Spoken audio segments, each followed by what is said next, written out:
श्री परमात्मने नमः। नारायणं नमस्कृत्य नरं चैव नरोत्तमं देवीं सरस्वतीं व्यासं ततो जयमुदीरयेत्। श्रीमद् भगवत गीता साधक संजीवनी, पहला अध्याय, अर्जुन विषाद योग। श्लोक 28 से 47। अर्जुन के द्वारा कायरता, शोक और पश्चाताप युक्त वचन कहना तथा संजय द्वारा शोकाविष्ट अर्जुन की अवस्था का वर्णन। युद्ध के परिणाम में कुटुंब की, कुल की, देश की क्या दशा होगी, इसको लेकर अर्जुन बहुत दुखी हो रहे हैं और उस अवस्था में वे ये वचन बोलते हैं। श्लोक 28 से 30।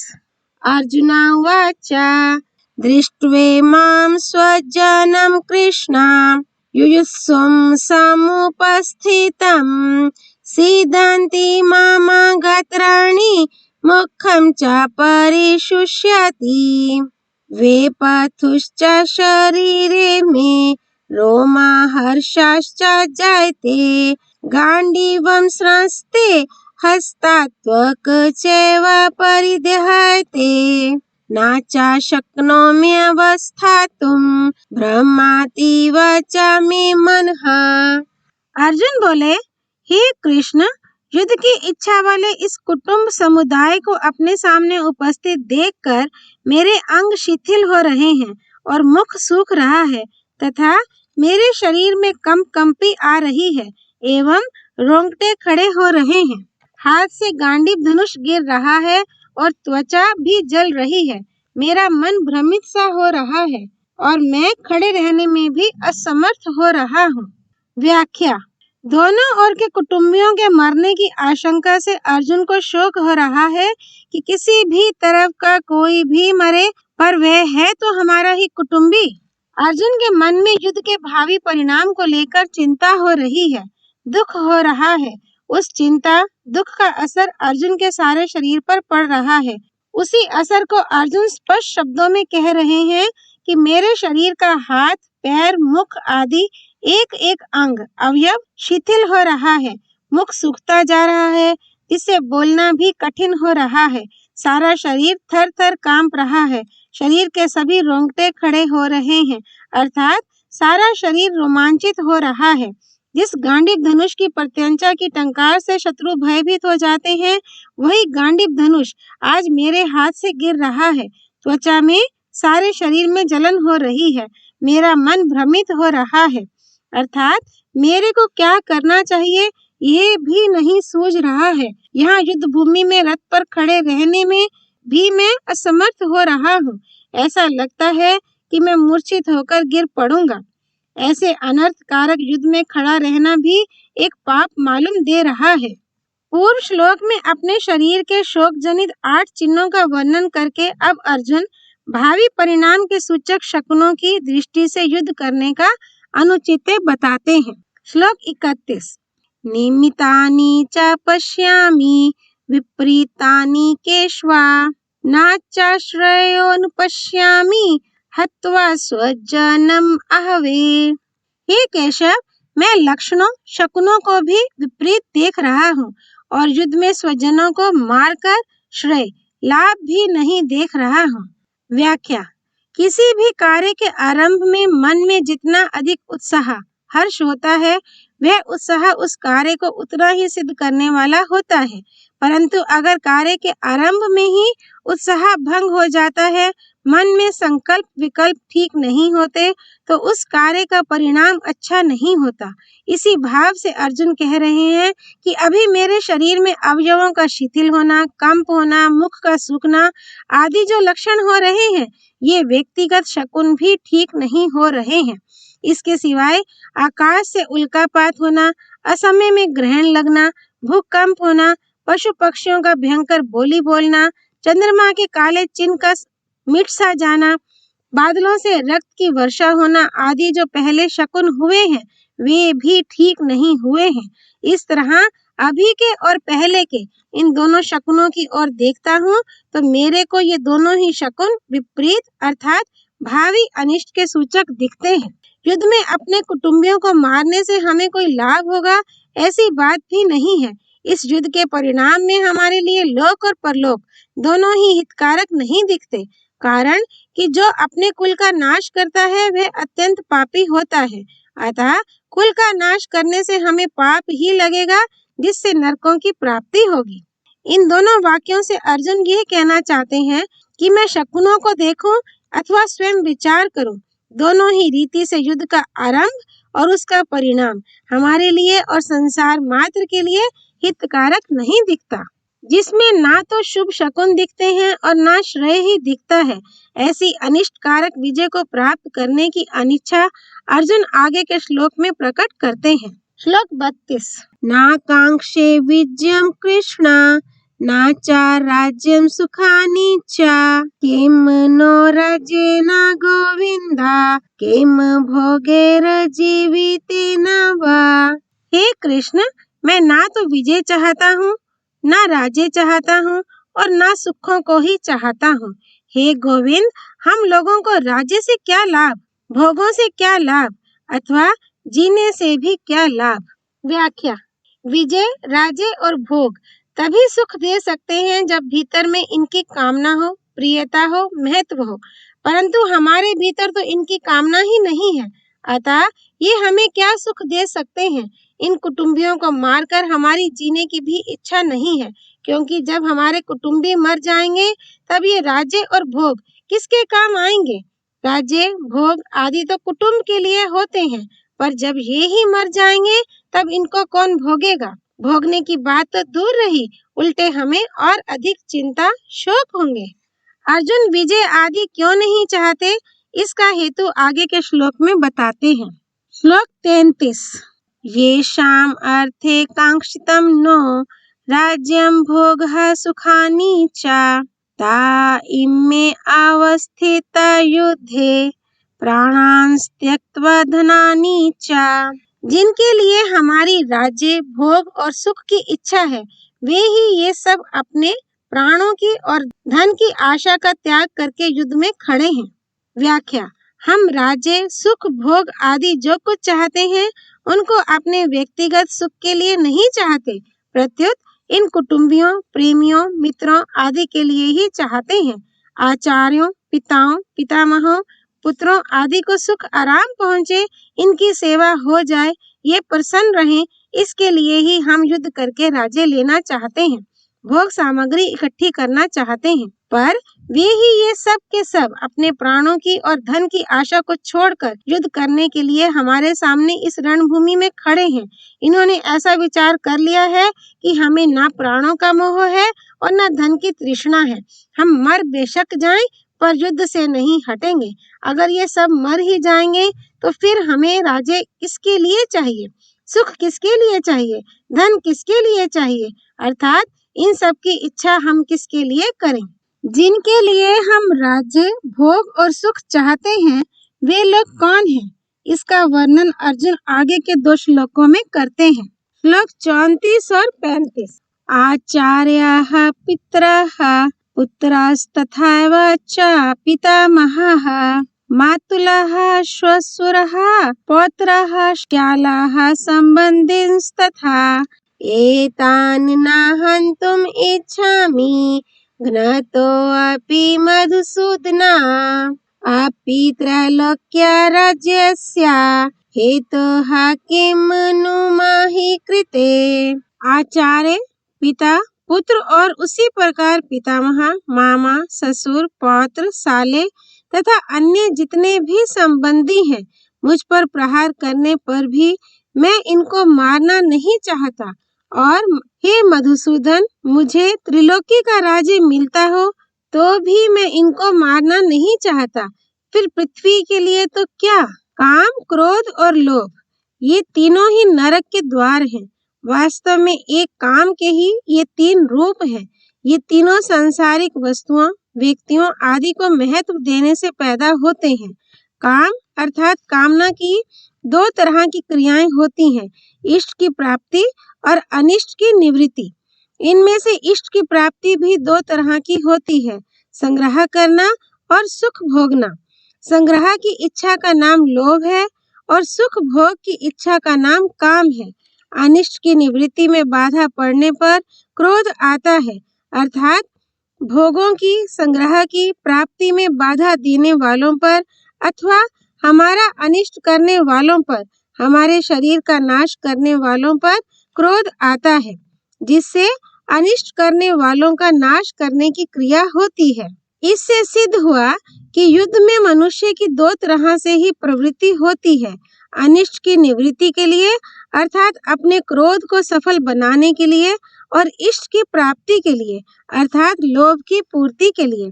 अर्जुन यहाँ इन दोनों ही बातों का निषेध कर रहे हैं। मधुसूदन संबोधन का तात्पर्य है कि आप तो दैत्यों को मारने वाले हैं, पर ये द्रोण आदि आचार्य और भीष्म आदि पितामह दैत्य थोड़े ही हैं जिससे मैं इनको मारने की इच्छा करूं। ये तो हमारे अत्यंत नजदीक के खास संबंधी हैं। अब अर्जुन परिणाम की दृष्टि से भी स्वजनों को ना मारना सिद्ध करते हैं। श्लोक 36 निहत्या धार्तराष्ट्रान्नः का प्रीतिः स्यात् जनार्दन पापम एवाश्रयत् अस्मान् हत्वैतान् आत्तायिनः। हे जनार्दन, इन धृतराष्ट्र संबंधियों को मारकर हम लोगों को क्या प्रसन्नता होगी? इन आतताइयों को मारने से तो हमें पाप ही लगेगा। व्याख्या। आतताई 6 प्रकार के होते हैं। आग लगाने वाला, विष देने वाला, हाथ में शस्त्र लेकर मारने को तैयार हुआ, धन को हरने वाला, जमीन राज्य छीनने वाला और स्त्री का हरण करने वाला। दुर्योधन आदि में 6 ही लक्षण घटते थे। उन्होंने पांडवों को लाक्षागृह में आग लगाकर मारना चाहा था, भीमसेन को जहर खिलाकर जल में फेंक दिया था, हाथ में शस्त्र लेकर वे पांडवों को मारने के लिए तैयार थे। युद्ध क्रीड़ा में छल कपट करके उन्होंने पांडवों का धन और राज्य हर लिया था। द्रौपदी को भरी सभा में लाकर दुर्योधन ने मैंने तेरे को जीत लिया है, तू मेरी दासी हो गई है आदि शब्दों से बड़ा अपमान किया था, और दुर्योधन आदि की प्रेरणा से जयद्रथ द्रौपदी को हरकर ले गया था। शास्त्रों के वचनों के अनुसार आतताई को मारने से मारने वाले को कुछ भी दोष पाप नहीं लगता, परंतु आतताई को मारना उचित होते हुए भी मारने की क्रिया अच्छी नहीं है। शास्त्र भी कहता है कि मनुष्य को कभी किसी की हिंसा नहीं करनी चाहिए। हिंसा ना करना परम धर्म है। अतः क्रोध लोभ के वशीभूत होकर कुटुंबियों की हिंसा का कार्य हम क्यों करें? आतताई होने से ये दुर्योधन आदि मारने के लायक है ही, परंतु अपने कुटुंबी होने से इनको मारने से हमें पाप ही लगेगा, क्योंकि शास्त्रों में कहा गया है कि जो अपने कुल का नाश करता है वह अत्यंत पापी होता है। अतः जो आतताई अपने खास कुटुंबी हैं, उन्हें कैसे मारा जाए? उनसे अपना संबंध विच्छेद कर लेना, उनसे अलग हो जाना तो ठीक है, पर उन्हें मारना ठीक नहीं है। जैसे अपना बेटा ही आतताई हो जाए तो उससे अपना संबंध हटाया जा सकता है, उसे मारा थोड़े ही जा सकता है। पूर्व श्लोक में युद्ध का दुष्परिणाम बताकर अब अर्जुन युद्ध करने का सर्वथा अनुचित बताते हैं। श्लोक 37 तस्मान्नर्हा वयं हन्तुं धार्तराष्ट्रान् स्वबान्धवान् स्वजनं हि कथं हत्वा सुखिनः स्याम माधवा। इसलिए अपने बांधव इन धृतराष्ट्र संबंधियों को मारने के लिए हम योग्य नहीं हैं, क्योंकि हे माधव, अपने कुटुंबियों को मारकर हम कैसे सुखी होंगे? व्याख्या। यहाँ ये हमारे घनिष्ठ संबंधी हैं। इस ममता जनित मोह के कारण अपने क्षत्रियोचित कर्तव्य की तरफ अर्जुन की दृष्टि ही नहीं जा रही है। कारण कि जहाँ मोह होता है वहाँ मनुष्य का विवेक दब जाता है। विवेक दबने से मोह की प्रबलता हो जाती है। मोह के प्रबल होने से अपने कर्तव्य का स्पष्ट भान नहीं होता। अब यहाँ ये शंका होती है कि जैसे तुम्हारे लिए दुर्योधन आदि स्वजन है, ऐसे ही दुर्योधन आदि के लिए भी तो तुम स्वजन हो। स्वजन की दृष्टि से तुम तो युद्ध से निवृत्त होने की बात सोच रहे हो, पर दुर्योधन आदि युद्ध से निवृत्त होने की बात ही नहीं सोच रहे हैं। इसका क्या कारण है? इसका उत्तर अर्जुन आगे के 2 श्लोकों में देते हैं।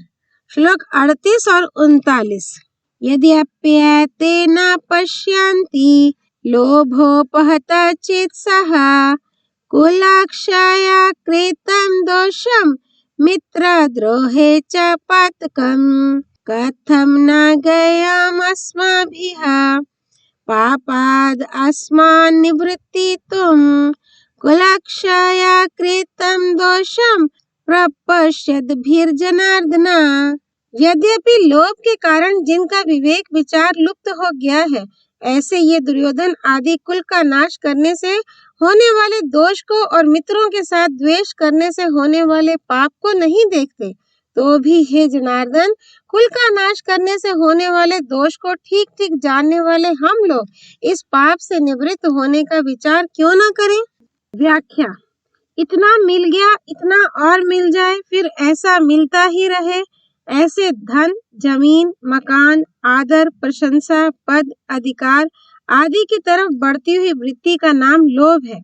इस लोभ वृत्ति के कारण इन दुर्योधन आदि की विवेक शक्ति लुप्त हो गई है, जिससे वे ये विचार नहीं कर पा रहे कि जिस राज्य के लिए हम इतना बड़ा पाप करने जा रहे हैं, कुटुंबियों का नाश करने जा रहे हैं, वह राज्य हमारे साथ कितने दिन रहेगा और हम उसके साथ कितने दिन रहेंगे। यहाँ अर्जुन की दृष्टि दुर्योधन आदि के लोभ की तरफ तो जा रही है, पर वे खुद कौटुंबिक स्नेह मोह में आबद्ध होकर बोल रहे हैं, इस तरफ उनकी दृष्टि नहीं जा रही है। इस कारण वे अपने कर्तव्य को नहीं समझ रहे हैं। ये नियम है कि मनुष्य की दृष्टि जब तक दूसरों के दोष की तरफ रहती है, तब तक उसको अपना दोष नहीं दिखता। उल्टे एक अभिमान होता है कि इनमें तो ये दोष है, पर हमारे में यह दोष नहीं है। ऐसी अवस्था में वह ये सोच ही नहीं सकता कि अगर इनमें कोई दोष है तो हमारे में भी कोई दूसरा दोष हो सकता है।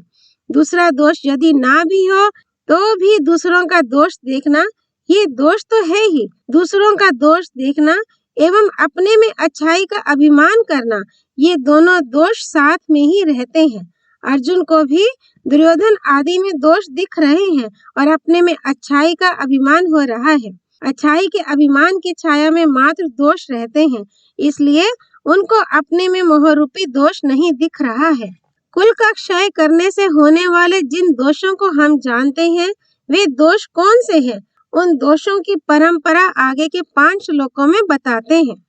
श्लोक 40। कुलाक्षये प्रणश्यन्ति कुलाधर्मः सनातनः धर्मे नष्टे कुलम् कृत्स्नम् अधर्मो अभिभवत्येवता। कुल का क्षय होने पर सदा से चलते आए कुल धर्म नष्ट हो जाते हैं और धर्म का नाश होने पर बचे हुए संपूर्ण कुल को अधर्म दबा लेता है। व्याख्या। जब युद्ध होता है तब उसमें कुल वंश का क्षय ह्रास होता है। जब से कुल आरंभ हुआ है तभी से कुल के धर्म अर्थात कुल की पवित्र परंपराएं, पवित्र रीतियां, मर्यादाएं भी परंपरा से चलती आई हैं। परंतु जब कुल का क्षय हो जाता है तब सदा से कुल के साथ रहने वाले धर्म भी नष्ट हो जाते हैं, अर्थात जन्म के समय, द्विजाति संस्कार के समय, विवाह के समय, मृत्यु के समय और मृत्यु के बाद किए जाने वाले जो शास्त्रीय पवित्र रीति रिवाज हैं, जो कि जीवित और मृतात्मा मनुष्यों के लिए इस लोक में और परलोक में कल्याण करने वाले हैं, वे नष्ट हो जाते हैं। कारण कि जब कुल का ही नाश हो जाता है तब कुल के आश्रित रहने वाले धर्म किसके आश्रित रहेंगे? जब कुल की पवित्र मर्यादाएं, पवित्र आचरण नष्ट हो जाते हैं तब धर्म का पालन ना करना और धर्म से विपरीत काम करना, अर्थात करने लायक काम को ना करना और ना करने लायक काम को करना रूप अधर्म संपूर्ण कुल को दबा लेता है, अर्थात संपूर्ण कुल में अधर्म छा जाता है। अब यहाँ ये शंका होती है कि जब कुल नष्ट हो जाएगा, कुल रहेगा ही नहीं, तब अधर्म किसको दबाएगा? इसका उत्तर यह है कि जो लड़ाई के योग्य पुरुष हैं, वे तो युद्ध में मारे जाते हैं, किंतु जो लड़ाई के योग्य नहीं है, ऐसे जो बालक और स्त्रियां पीछे बच जाती हैं, उनको अधर्म दबा लेता है। कारण कि जब युद्ध में शस्त्र शास्त्र व्यवहार आदि के जानकार और अनुभवी पुरुष मर जाते हैं, तब पीछे बचे लोगों को अच्छी शिक्षा देने वाले, उन पर शासन करने वाले नहीं रहते। इससे मर्यादा का, व्यवहार का ज्ञान न होने से वे मनमाना आचरण करने लग जाते हैं, अर्थात वे करने लायक काम को तो करते नहीं और ना करने लायक काम को करने लग जाते हैं। इसलिए उनमें अधर्म फैल जाता है। श्लोक 41। अधर्माभिभवात् कृष्णा प्रदुष्यन्ति कुलस्त्रियः स्त्रीषु दुष्टासु वर्षणीया जायते वर्णसंक्रः। हे कृष्ण, अधर्म के अधिक बढ़ जाने से कुल की स्त्रियां दूषित हो जाती हैं और हे वार्ष्णेय, स्त्रियों के दूषित होने पर वर्ण संकर पैदा हो जाते हैं। व्याख्या। धर्म का पालन करने से अंतःकरण शुद्ध हो जाता है। अंतःकरण शुद्ध होने से बुद्धि सात्विकी बन जाती है। सात्विकी बुद्धि में क्या करना चाहिए और क्या नहीं करना चाहिए, इसका विवेक जागृत रहता है। परंतु जब कुल में अधर्म बढ़ जाता है, तब आचरण अशुद्ध होने लगते हैं, जिससे अंतःकरण अशुद्ध हो जाता है। अंतःकरण अशुद्ध होने से बुद्धि तामसी बन जाती है। बुद्धि तामसी होने से मनुष्य अकर्तव्य को कर्तव्य और कर्तव्य को अकर्तव्य मानने लग जाता है, अर्थात उसमें शास्त्र मर्यादा से उल्टी बातें पैदा होने लग जाती हैं। इस विपरीत बुद्धि से कुल की स्त्रियां दूषित अर्थात व्यभिचारिणी हो जाती हैं। स्त्रियों के दूषित होने पर वर्ण संकर पैदा हो जाता है। पुरुष और स्त्री दोनों अलग अलग वर्ण के होने पर उनसे जो संतान पैदा होती है, वह वर्ण संकर कहलाती है। श्लोक 42। संकरो नरकाय वा कुलाघनानां कुलस्याच्च पतन्ति पितरो ह्येषां लुप्ता पिंडोदक क्रियाः। वर्ण संकर कुल घातियों को और कुल को नरक में ले जाने वाला ही होता है। श्राद्ध और तर्पण ना मिलने से इन कुल घातियों के पितर भी अपने स्थान से गिर जाते हैं। व्याख्या। वर्ण मिश्रण से पैदा हुए वर्ण संकर संतान में धार्मिक बुद्धि नहीं होती। वह मर्यादाओं का पालन नहीं करता, क्योंकि वह खुद बिना मर्यादा से पैदा हुआ है। इसलिए उसके खुद के कुल धर्म ना होने से वह उनका पालन नहीं करता, प्रत्युत कुल धर्म अर्थात कुल मर्यादा से विरुद्ध आचरण करता है। जिन्होंने युद्ध में अपने कुल का संहार कर दिया है, उनको कुल घाती कहते हैं। वर्ण संकर ऐसे कुल घातियों को नरकों में ले जाता है।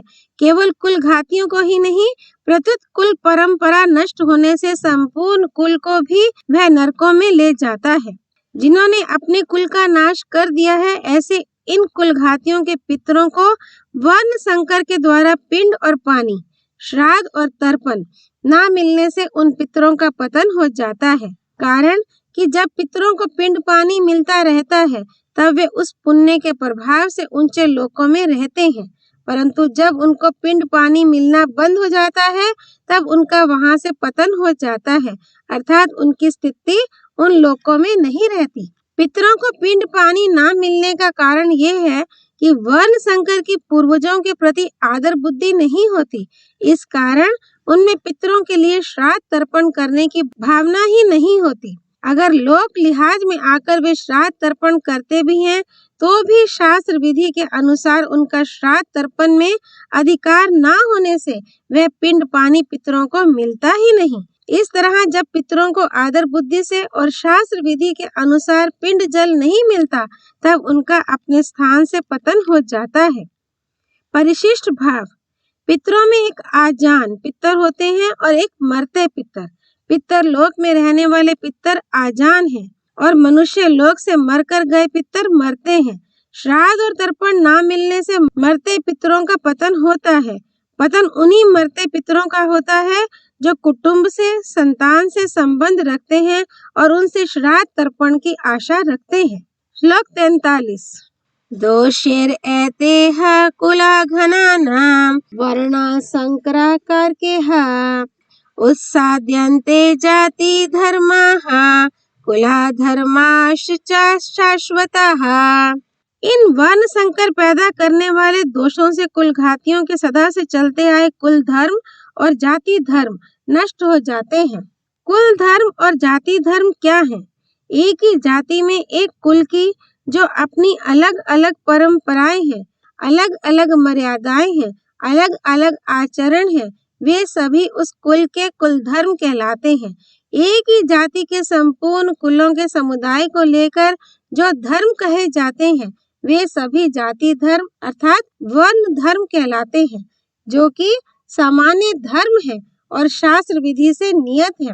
इन कुल धर्मों का और जाति धर्मों का आचरण ना होने से ये धर्म नष्ट हो जाते हैं। श्लोक 44। उत्साना कुला धर्माणाम मनुष्याणाम जनार्दना नरके नियतम वासो भवतीत्यानुश्रुश्रुमा। हे जनार्दन, जिनके कुल धर्म नष्ट हो जाते हैं उन मनुष्यों का बहुत काल तक नरकों में वास होता है, ऐसा हम सुनते आए हैं। व्याख्या। भगवान ने मनुष्य को विवेक दिया है, नया कर्म करने का अधिकार दिया है, अतः यह कर्म करने में अथवा ना करने में, अच्छा करने में अथवा मंदा करने में स्वतंत्र है। इसलिए इसको सदा विवेक विचार पूर्वक कर्तव्य कर्म करने चाहिए। परंतु मनुष्य सुख भोग आदि के लोभ में आकर अपने विवेक का निरादर कर देते हैं और राग द्वेष के वशीभूत हो जाते हैं, जिससे उनके आचरण शास्त्र और कुल मर्यादा के विरुद्ध होने लगते हैं। परिणाम स्वरूप इस लोक में उनकी निंदा, अपमान, तिरस्कार होता है और परलोक में दुर्गति, नरकों की प्राप्ति होती है। अपने पापों के कारण उनको बहुत समय तक नरकों का कष्ट भोगना पड़ता है। ऐसा हम परंपरा से बड़े बूढ़े गुरुजनों से सुनते आए हैं। युद्ध से होने वाली अनर्थ परंपरा के वर्णन का खुद अर्जुन पर क्या असर पड़ा, इसको आगे के श्लोक में बताते हैं। श्लोक 45। अहो बता मत पापम कर्तुम व्यवसिता वयम यद राज्य सुख लोभिना हंतुम स्वजनमुद्यतः। ये बड़े आश्चर्य और खेद की बात है कि हम लोग बड़ा भारी पाप करने का निश्चय कर बैठे हैं, जो कि राज्य और सुख के लोभ से अपने स्वजनों को मारने के लिए तैयार हो गए हैं। व्याख्या। इस श्लोक में अर्जुन यह कहना चाहते हैं कि अपने सद्विचारों का, अपनी जानकारी का आदर करने से ही शास्त्र, गुरुजन आदि की आज्ञा मानी जा सकती है, परंतु जो मनुष्य अपने सद्विचारों का निरादर करता है वह शास्त्रों की, गुरुजनों की और सिद्धांतों की अच्छी अच्छी बातों को सुनकर भी उन्हें धारण नहीं कर सकता। अपने सद्विचारों का बार बार निरादर, तिरस्कार करने से सद्विचारों की सृष्टि बंद हो जाती है। फिर मनुष्य को दुर्गुण दुराचार से रोकने वाला है ही कौन? ऐसे ही हम भी अपनी जानकारी का आदर नहीं करेंगे तो फिर हमें अनर्थ परंपरा से कौन रोक सकता है? अर्थात कोई नहीं रोक सकता। यहाँ अर्जुन की दृष्टि युद्ध रूपी क्रिया की तरफ है। वे युद्ध रूपी क्रिया को दोषी मानकर उससे हटना चाहते हैं, परंतु वास्तव में दोष क्या है, इस तरफ अर्जुन की दृष्टि नहीं है। युद्ध में कौटुंबिक मोह, स्वार्थ भाव, कामना ही दोष है, पर इधर दृष्टि ना जाने के कारण अर्जुन यहाँ आश्चर्य और खेद प्रकट कर रहे हैं, जो कि वास्तव में किसी भी विचारशील धर्मात्मा, शूरवीर, क्षत्रिय के लिए उचित नहीं है। आश्चर्य और खेद में निमग्न हुए अर्जुन आगे के श्लोक में अपनी दलीलों का अंतिम निर्णय बताते हैं। श्लोक 46। यदि माम अप्रतीकारम अशस्त्रम शस्त्रापण्यः धार्तराष्ट्रारणे हन्युस्तन्मे क्षेमतरम भवेत्। अगर ये हाथों में शस्त्र अस्त्र लिए हुए धृतराष्ट्र के पक्षपाती लोग युद्ध भूमि में सामना ना करने वाले तथा शस्त्र रहित मुझे मार भी दें तो वह मेरे लिए बड़ा ही हितकारक होगा। व्याख्या। अर्जुन कहते हैं कि अगर मैं युद्ध से सर्वथा निवृत्त हो जाऊंगा तो शायद ये दुर्योधन आदि भी युद्ध से निवृत्त हो जाएंगे, कारण कि हम कुछ चाहेंगे ही नहीं, लड़ेंगे भी नहीं, तो फिर ये लोग युद्ध करेंगे ही क्यों? परंतु कदाचित जोश में भरे हुए तथा हाथों में शस्त्र धारण किए हुए ये धृतराष्ट्र के पक्षपाती लोग सदा के लिए हमारे रास्ते का कांटा निकल जाए, वैरी समाप्त हो जाए, ऐसा विचार करके सामना ना करने वाले तथा शस्त्र रहित मेरे को मार भी दे तो वह उनका मारना मेरे लिए हितकारक ही होगा, कारण कि मैंने युद्ध में गुरुजनों को मारकर बड़ा भारी पाप करने का जो निश्चय किया था, उस निश्चय रूप पाप का प्रायश्चित हो जाएगा। उस पाप से मैं शुद्ध हो जाऊंगा। तात्पर्य है कि मैं युद्ध नहीं करूंगा तो मैं भी पाप से बचूंगा और मेरे कुल का भी नाश नहीं होगा। विशेष बात, अब तक अर्जुन ने अपने को धर्मात्मा मानकर युद्ध से निवृत्त होने में जितनी दलीलें युक्तियां दी हैं, संसार में रचे पचे लोग अर्जुन की उन दलीलों को ही ठीक समझेंगे। इसका कारण यह है कि जो मनुष्य जिस स्थिति में है, उस स्थिति की, उस श्रेणी की बात को ही वे ठीक समझते हैं। उससे ऊंची श्रेणी की बात वे समझ ही नहीं सकते। अर्जुन के भीतर कौटुंबिक मोह है और उस मोह से आविष्ट होकर ही वे धर्म की, साधुता की बड़ी अच्छी अच्छी बातें कह रहे हैं। अतः जिन लोगों के भीतर कौटुंबिक मोह है, उन लोगों को ही अर्जुन की बातें ठीक लगेंगी। अब अर्जुन ने क्या किया, इसको संजय आगे के श्लोक में बताते हैं। श्लोक 47। संजय उवाच एवं उक्त्वा अर्जुनः सांख्ये रथोपस्थात् उपविशत् विसृज्य सशरं चापं शोकसंविघ्ना मानसः। ऐसा कहकर शोकाकुल मन वाले अर्जुन बाण सहित धनुष का त्याग करके युद्ध भूमि में रथ के मध्य भाग में बैठ गए। व्याख्या, अंतःकरण में मोह छा जाने के कारण अर्जुन युद्ध से उपरत होने में एवं अपने मर जाने में भी हित देखते हैं और अंत में उसी मोह के कारण बाण सहित धनुष का त्याग करके विषाद मगन होकर बैठ जाते हैं। ये मोह की ही महिमा है कि जो अर्जुन धनुष उठाकर युद्ध के लिए तैयार हो रहे थे, वही अर्जुन धनुष को नीचे रखकर शोक से अत्यंत व्याकुल हो रहे हैं। इस प्रकार ओम तत्सत इन भगवान नामों के उच्चारण पूर्वक ब्रह्म विद्या और योग शास्त्र में श्रीमद् भगवद गीता उपनिषद रूप श्री कृष्ण अर्जुन संवाद में अर्जुन विषाद योग नामक पहला अध्याय पूर्ण हुआ। ओम तत्सत। धर्म की जय हो, अधर्म का नाश हो, प्राणियों में सद्भावना हो, विश्व का कल्याण हो। पार्थसारथी भगवान श्री कृष्ण की जय। भगवद वाणी श्रीमद् भगवद गीता की जय। श्री हरि अर्पणमस्तु।